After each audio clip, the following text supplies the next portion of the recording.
suufiyada Soomaaliya joogta kuwa Nairobi dhooban ee habeenahan laga seexan la yahay waa mushrikiin imma hum kufarun asliyun wa imma murtadun hawsha hal ogaado laguma daba tukan karo haday dhintaan qabri islaan lagu xabaali maayo gowracooda waa bakti gabdhahooda waxa la aaminsan lama guursan karo waa mushrikaat hatta yu'minna billah hawsha aad loo aamino yaan la iswareerin waxaan jirin yaan la isku akhriin hadii kala laftirkaada ayaan tawxiidku ku asaxayninba laftirkaada maxaad u qoslaysaa ma in xaqiiqo la isku sheegaa diidantii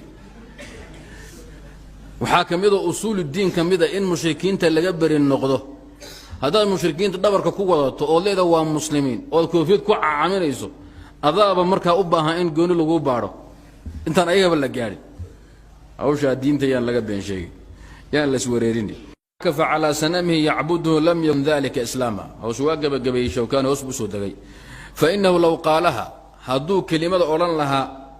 أحد من أهل الجاهلية عربت إسلامي زي هدي لا إله إلا الله محمد رسول الله هذا لا تيعزي يهب الله إسكسي وطان ما مسلمين بين نقول الله مسقالي أهان الله يسوي لي سويدية ما أمثلة ما كان بحية هي تقديرات رح فهمها مثلا عربي مركو النبي يقول يا أيها الناس قولوا لا إله إلا الله تفلحوا تقولون كلمة واحدة لا إله إلا الله وتخلعون ما تعبدون من دون الله هذا نعم هي لا إله إلا الله لكن كزول من إن هولها نقسي وضنه أما كلمة وأنك وقن عن الله صعو لا إله إلا الله محمد رسول الله يهب الإيلاتي عزية مناطي صافية نائلة إلى وحي كدن بين يسي وطان niman kama muslimiin bay noqon lahayd lagu weydiiyay mise gaalay noqon lahaayeen wada la ilaha illa allah wiidaadeen maxay ku gaaloobeen maxaysan ka tagin lam yakhla'u mimma ya'buduna min dunillah mata mizama ايش الفارق marka waa yahay maxaa u dhaxeeyay kuwan la ilaha illa allah bay leeyihiin muhammadur rasuul awliyadan dhabarkay ku wata